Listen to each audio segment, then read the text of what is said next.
Hello, you metal pilgrims, and welcome to the new episode of our interview series. And today I'm more than happy to welcome Tommi Holappa of Greenleaf to speak about the band's upcoming studio release, Echoes from a Mass, the current lineup, and much, much more. But before we go ahead and start with the interview part, I'd like to take a moment and ask you to make sure you write down in comments anything you hear and want to start a conversation on, or simply drop a note about. Like, share this video to spread the word, and of course subscribe to Metal Pilgrim channel to be able to submit your questions for all future interview guests and help us grow. I'll be very thankful for that, especially because the new episode of our Tolkien and Metal series with Hansi Kirsch of Blind Guardian will be out this Sunday. So here you go.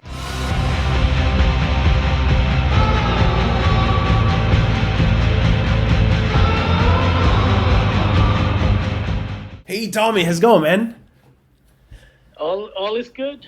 That's good. Good to hear, man. Yeah. How are things in Sweden? How are you guys, you and the other band members, coping with the, all the pandemic and all this stuff? Yeah, so at the moment, in Sweden, we don't really have any rules at all when it comes to this. It's just recommendations, and there has not been any lockdowns or anything like that.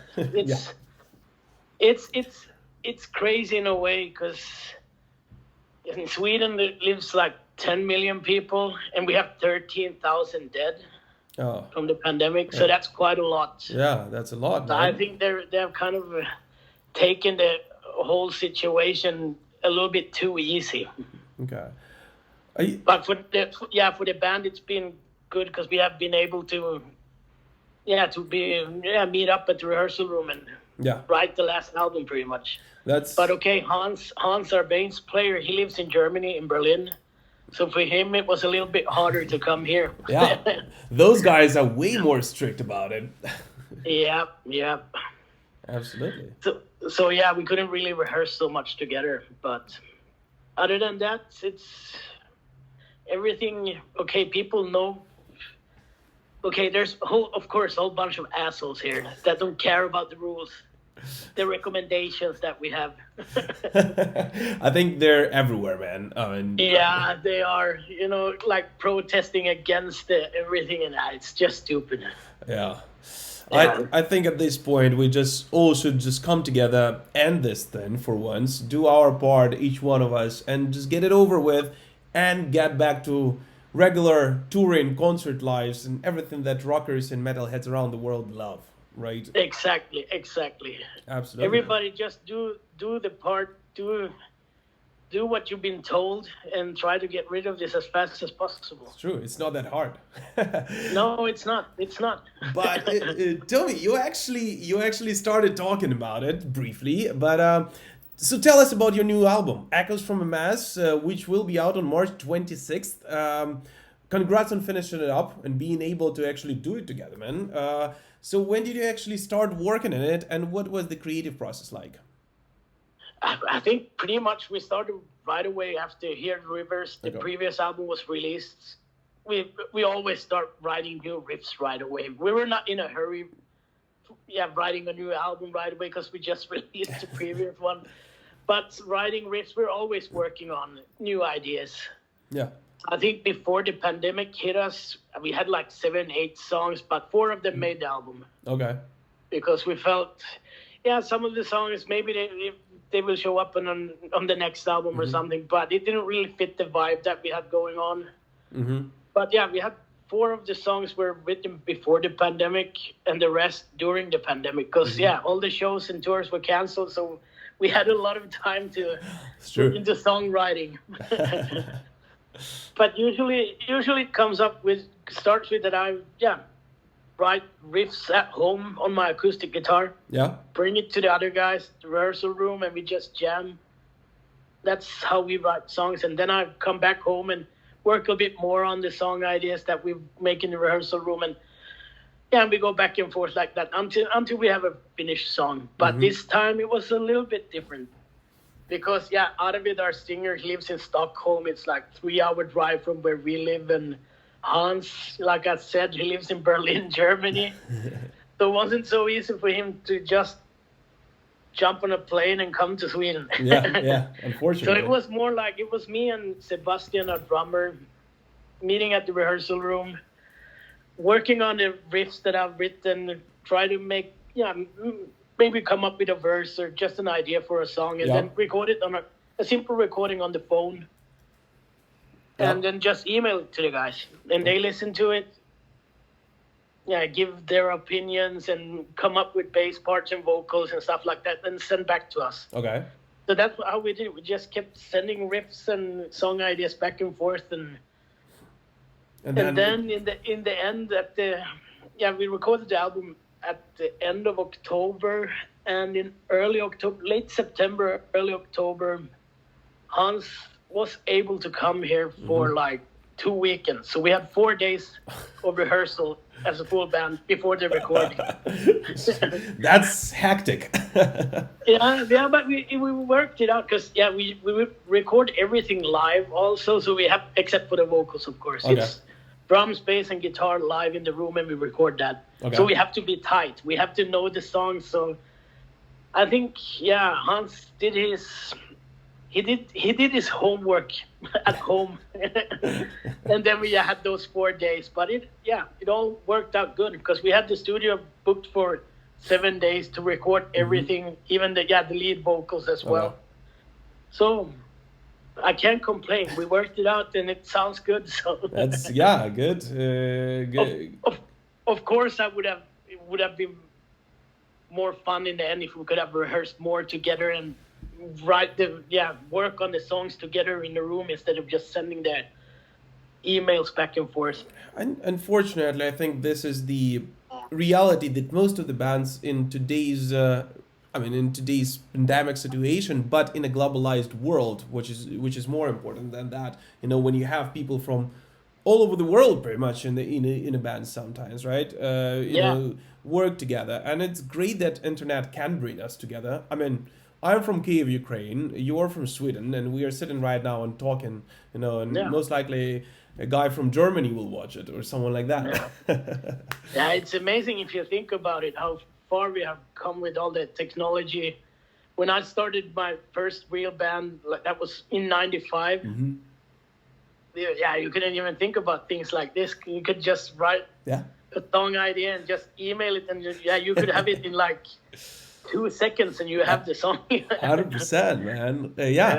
I completely agree with you. And how do you think this overall 2020 and this pandemic affect the overall mood of the album? Can you hear it, you think, in the sound? Probably, of course, a little bit. It's a little bit more melancholic maybe than the earlier albums. There's a little bit of, I don't know. Okay, first of all, I maybe have to tell you that Arvid, he writes the lyrics, our singer writes the lyrics, and he was at the end of 2019, he got divorced. Okay. Yeah. And a lot of the lyrics are about that. And then the pandemic came on top of that. So he didn't have a very nice 2020, It's not a fun album, man. All his feelings and everything he was feeling during that, until the recording he came out in his lyrics. Okay. So there's a lot of sadness and anger and hate and whatever he was feeling.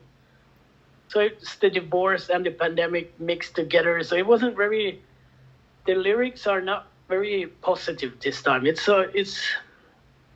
That's, like I said, like 6 of the songs were written during the pandemic. So of course the vibe is a little bit different, especially on those 6 songs. Yeah. They're not as happy as some of the previous albums that we have done. Yeah.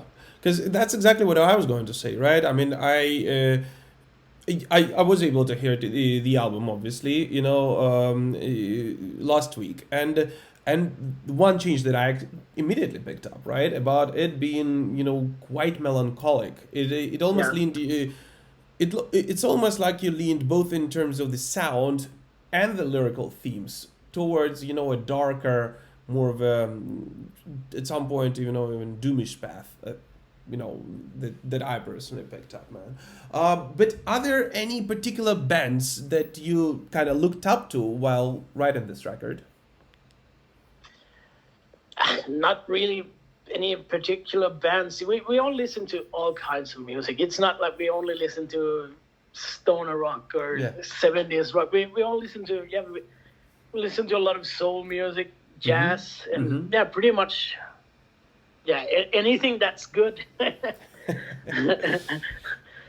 So I can't really say like one band that most of the influences come from this or that, because it's the influences it's so wide, everything. And we all the basic influences between all of us are the same, but then we all spread out, like it's everything from pop and ABBA to for me it can be like death and black metal. So it's hard to say. You can't really hear the death metal in our music, but still maybe I'm influenced by some of the energy that those bands have, but you can't really tell that we listen to them. Okay, makes sense, man. And do you personally have a favorite track from the record? It changes every time I listen to it. At the moment, I'm still very satisfied with everything. We should talk in a year again, and then I can start complaining. Okay, this song is not strong enough, or the new album will be even better. No, but at the moment, I think Needle in My Eye. Because it's a little bit different, and I really like the guitar melody thing that's in there. It's a cool melody that sticks to your head. And Arvid's vocals are really strong on this one. And you can really hear if you listen closer, you can hear the desperation in his voice. That makes the hair on my arms stand at times when I think back to the studio when we were recording it. So The Needle in My Eye is one of my favorites. Can't wait to try it out live. So everyone can't wait for you and all the other bands, I guess, to get back on the road and perform this and any other songs, in fact, at this point, just live, because everyone is super tired of staying at home. I personally believe. And actually, while we're on topic, while you cannot go live, guys, full scale live, would you consider an online event to promote the album? What did you say again? Do you guys consider an online event to promote an album? That's the thing again with Hans living in Germany. Oh, it's true. Because at the moment it's also, I don't know if they're still in lockdown, or he can't come here. Yeah. Maybe a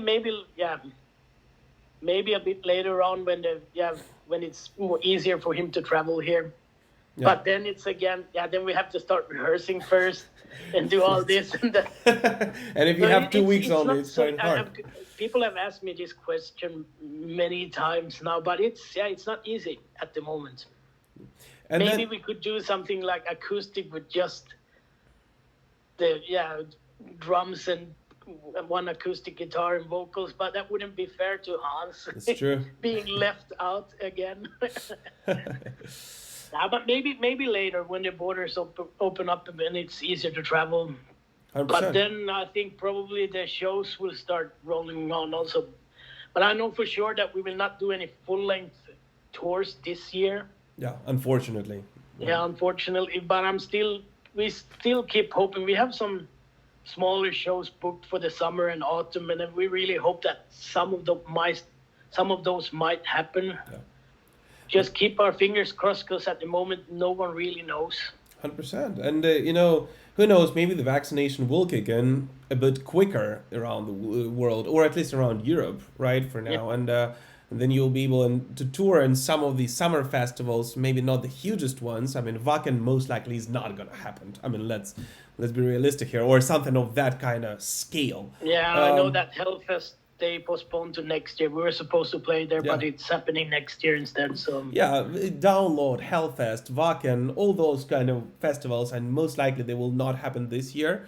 But maybe some smaller ones, where you have the territory big enough, to spread the people. Who knows? I mean, I guess we'll have to see.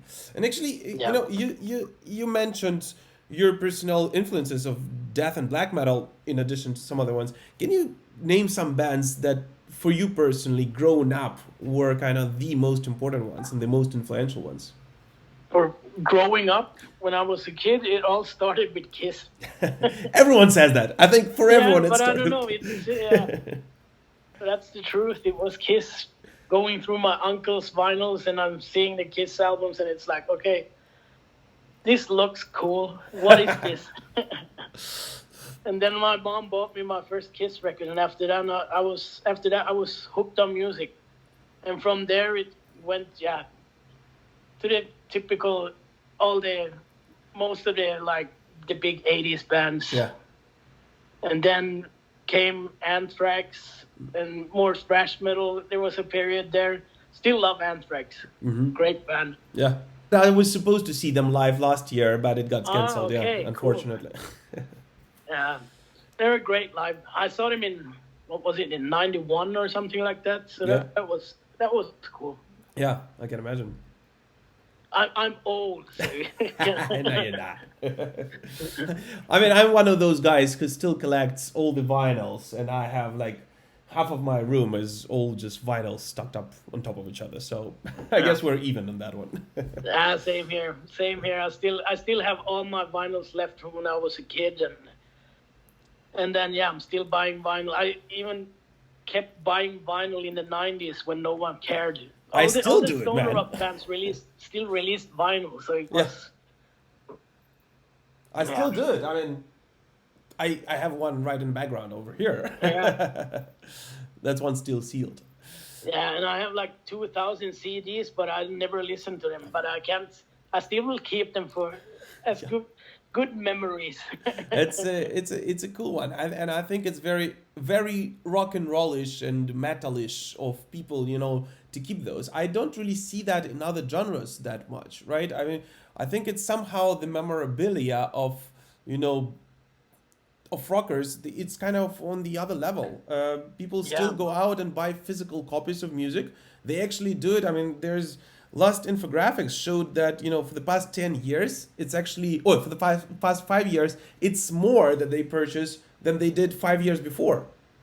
I mean, how is that possible? I mean, but it's a very interesting concept of why people do it. But it's like, I think all the metal and rock fans, they're really dedicated to their bands. It's true. And they like, especially for us and smaller bands, they really, I've seen that on tour, they really want to help out. Yeah. They buy some extra stuff just for us to get extra gas money for the band or something like that. And that's really amazing. Cool to see. Yeah. That's really cool, I think. This is absolutely I do the same as well. When I go see a smaller band that I really like, of course, I buy a T-shirt or a vinyl or something just to help out. 100%. I mean, and you get something to enjoy and cherish the memory of, right? And they might produce the next album at a better level, at a higher level than they did this one, just because they have a little bit more funds available. And that's how it goes. Exactly.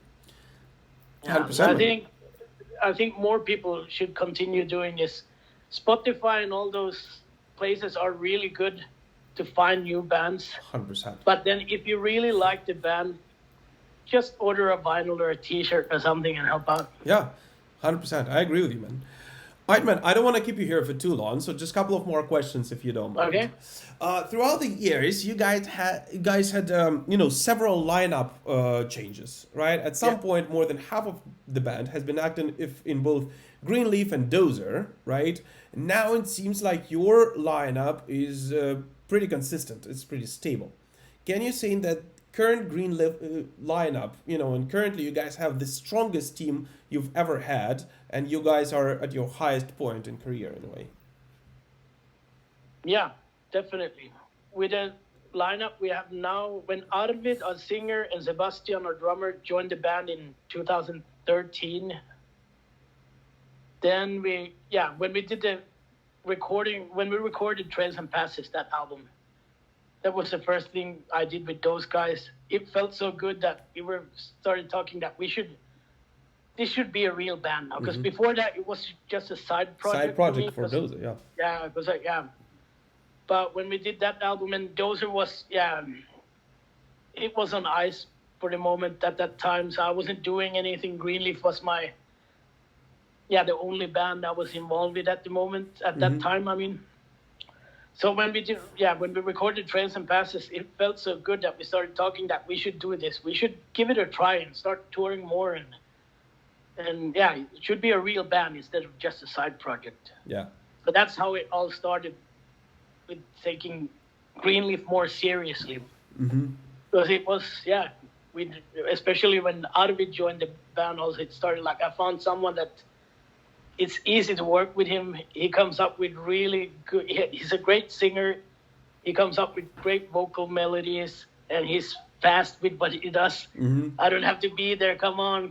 Did you write anything for this song? Or so like it has been sometimes in the past, not with all the members, but everything went fast and everything felt really good. So it was like, okay, let's do this. Mm-hmm. And so we just, we've been keeping doing this since then. Yeah. Just going forward.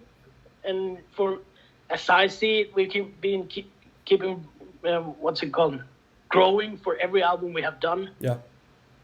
And so far, cliche thing to say is that the latest one is the best one.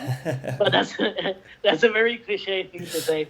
Like I said earlier, we'll talk in a year. Ask me in a year again.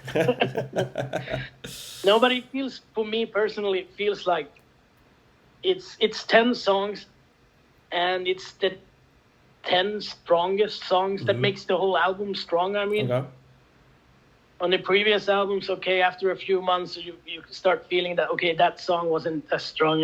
Maybe like I really like 6 of the 10 songs. But on this one so far, it feels like we worked hard on every song, and I feel proud of them. That's good. Feels good. It still feels good when I hear all the songs instead of like, fuck. We should have done something like this, or we should have done that, or the guitar should have sounded like this instead of, there's too much. You always find something wrong with it afterwards. After half a year, start hearing things that it's like, okay. Then you start working on the next one. Okay, the next one should be better, and blah, blah, blah. No, but it's great to hear that the atmosphere in the band is great, and you consider it, a proper band now and not a side project, and and you actually want to move forward with it, and grow it into something huge, hopefully, sometime soon. All right, man. The next one is I'm actually kind of curious to find out what you will have to say. But do you have one musical guilty pleasure?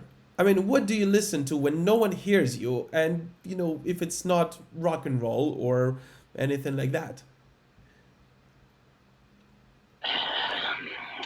Guilty pleasure. And I'm not talking about jazz, really, of course. I don't know how it's not so bad, but I really love Electric Light Orchestra.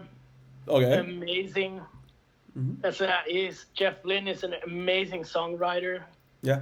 But it's still like rock.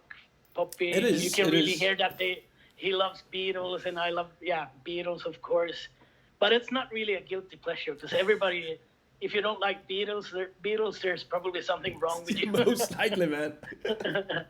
But let's see. There's a lot of poppier music, pop stuff that I really like. Also, there's a Swedish band called Cardigans. Okay. Now they had a few hits. Yeah. Like 20 years ago. They were pretty good, yeah. Yeah. Love their stuff. Yeah. So that might surprise a lot of the stone rock people out there. All right, man. Perfect, thank you. And the last one, this is something we usually do to close the episode, and I'd absolutely love to hear it from you, because I hear that stoner rockers, they actually have some wild ones. But can you share just one craziest touring story from your pretty long career, man, or just one show that you can share with us that got stuck in your head, and again that you can legally share with us, possibly? One show. Let's see. I have to think of it. Usually nowadays we're pretty calm. We just drink a little bit of beer and whiskey, but let's see. Oh yeah, this was after a show. Yeah, still works. It wasn't a tour. Okay, it was out of its first tour with us. This was before the Trails and Passes album was released with him. We did a short, probably like 10-day tour, just to get the feel with how he is as a person and how he would handle the touring life. Yeah. And this was in Dresden, Germany, and we did a great show at the small club there. It was a really fun night. And of course, after the show, a lot of free booze, free whiskey. And so we were all drinking a bit, and Harvey was drinking a lot. And then, came the time of the night. Okay, first you go out to eat something, have a döner. When you're in Germany, you must have a döner. Absolutely. And then it's time to go to sleep because we have to go to the next show in the morning. We go to sleep, and it was like a band apartment with a loft bed. And it was only one way. It was like a huge bed for like 5-6 people. But if you were at the end of the bed, you still have to pretty much climb over all the persons sleeping beside you to get to the stairs to get down. So he woke up and he was starting to feel really sick. And he's like at the end of the bed against the wall. And it's like, what the fuck? What am I going to do? What am I going to do? So he just puked down on the wall, on the whole. It's like we were probably like 3-4 meters up. Oh my God. So in the morning when the rest of us woke up, we went down and said, what the fuck is this? The whole wall was like brown, and it was like, okay, sorry, it was me. I felt really bad when I woke up, he didn't have time to go anywhere else. It was just straight down from the 3-4 meters up. Crap. That's a lot of cleaning. That's the funniest story I can come up at the moment. And it's fun because it was the first tour he did with us. That's some initiation, like, okay. Yeah, and we felt like, okay, we like this guy. Oh, that's fun, man. Oh, fun times, Tommy. Perfect. Yeah. Thank you so much for your time, Tommy. Any last message for the fans, all the new ones who are going to be watching you? Check out the new album and see what we have come up with. And hopefully everybody will like it as much as we do. Yeah. Because we are really, really proud of it. Amazing. Just as a reminder, Echoes from a Mass is going to be out on March 26th via Napalm Records. As Tommy said, make sure you check it out and see it for yourself instead of judging by anyone's words. Perfect. Tommy, thank you so much for your time. Appreciate it, and keep rocking. Hope to see you live, man. Yeah, I hope to play live soon. Yeah. It's true. Okay. All right, cheers.